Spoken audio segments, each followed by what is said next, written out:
कार्तिक मास व्रत कथा के चौथे अध्याय में भगवान ऋषि सूत जी नारद जी को आगे बताते हुए कहते हैं कि विष्णु भगवान मछली के समान रूप धारण कर विंध्यवासी कश्यप ऋषि की अंगुली में आ पहुंचे।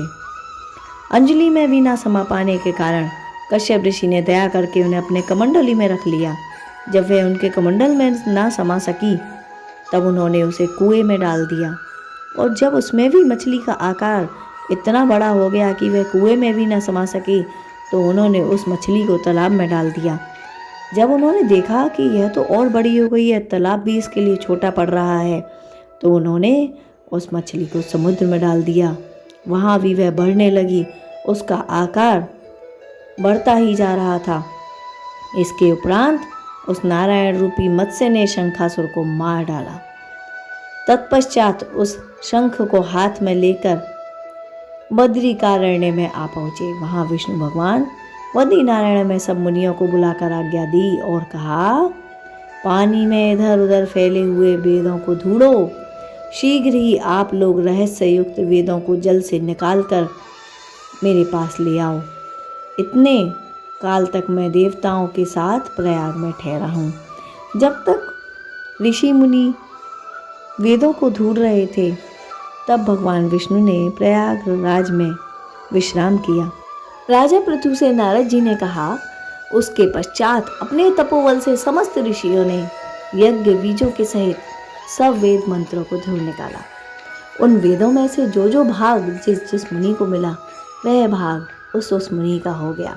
तत्पश्चात हे राजन, उसी दिन से उस भाग के वे ही ऋषि कहलाए। सब वेदों को लेकर मुनिगण प्रयाग में आ गए और वहाँ ब्रह्मा जी को उन लोगों ने सब वेद समर्पित कर दिए। सब वेदों को पाकर ब्रह्मा जी अति प्रसन्न हो गए और बहुत ही खुश हो गए। तुरंत ही उन्होंने देवताओं तथा ऋषियों के साथ अश्वमेध यज्ञ किया। यज्ञ के अंत में देवता, गंधर्व, यक्ष, नाग और गुह्यगण विष्णु भगवान को भूमि में दंडवत करके प्रार्थना करने लगे।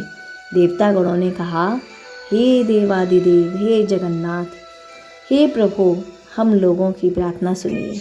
हम आपके शरण में हैं और इस समय हम लोगों के हर्ष की कोई सीमा नहीं है।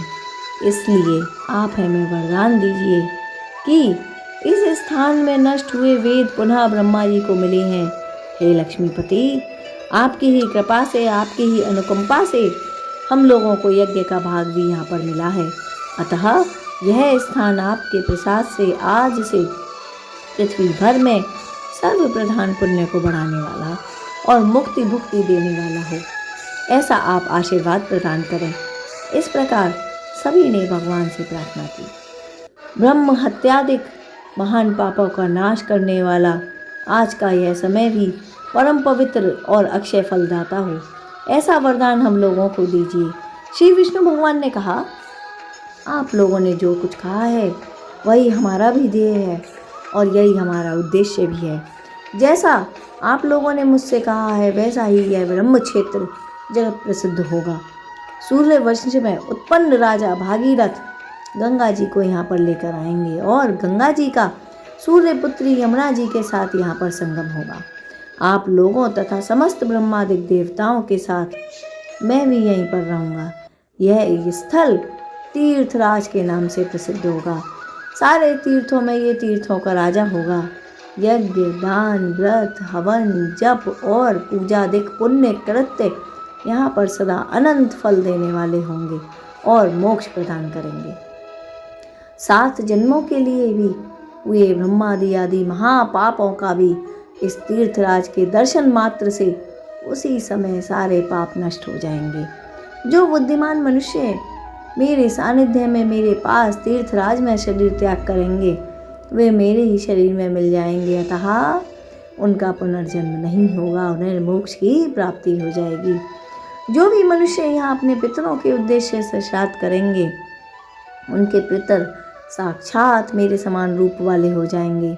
यह समय भी समस्त प्राणियों को महापुण्य फल देने वाला होगा। जो लोग इस तीर्थराज में मकर राशि के सूर्य माघ में स्नान करेंगे उनके समस्त पाप भी नष्ट हो जाएंगे। मकर की संक्रांति होने पर माघ मास में प्रातः काल स्नान करने वाले के केवल दर्शन मात्र से ही समस्त पाप नष्ट हो जाते हैं। अतः यदि कोई मनुष्य ब्रह्म काल में स्नान भी कर रहा है और आपको उसके दर्शन हो जाए तो ये ऐसा मानो जैसे सूर्य के तेज से अंधकार का नाश हो जाता है। माघ के माह में मकर की संक्रांति होने पर स्नान करने वाले प्राणियों को मैं अपना लोक, अपना समक्ष, अपना समीप और अपना सारूप, इन तीनों मुक्तियों को प्रदान करता हूँ। हे मुनिवर, आप लोग मेरे शब्दों को ध्यानपूर्वक सुनिए और सभी से कहिएगा, मैं सर्वत्र व्याप्त रहता हुआ सर्वदा बदरीकारण्य में निवास करता हूँ। अन्यत्र सैकड़ों वर्ष तप करने पर जो फल प्राप्त होता है वही फल यहाँ एक दिन में मिल जाएगा। जो भी मेरे उस स्थान का अर्थात बद्रिकाश्रम का दर्शन करेंगे वे जीवन मुक्त हो जाएंगे और उनके समस्त पाप नष्ट हो जाएंगे।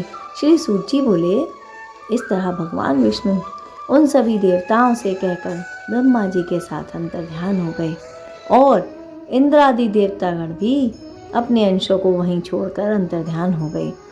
जो कोई भी मनुष्य इस महात्म्य को शुद्ध मन से, श्रद्धा से और ध्यान पूर्वक सुनेंगे वे तीर्थराज प्रयाग और बद्रिकारण्य जाने के समान फल प्राप्त कर सकेंगे।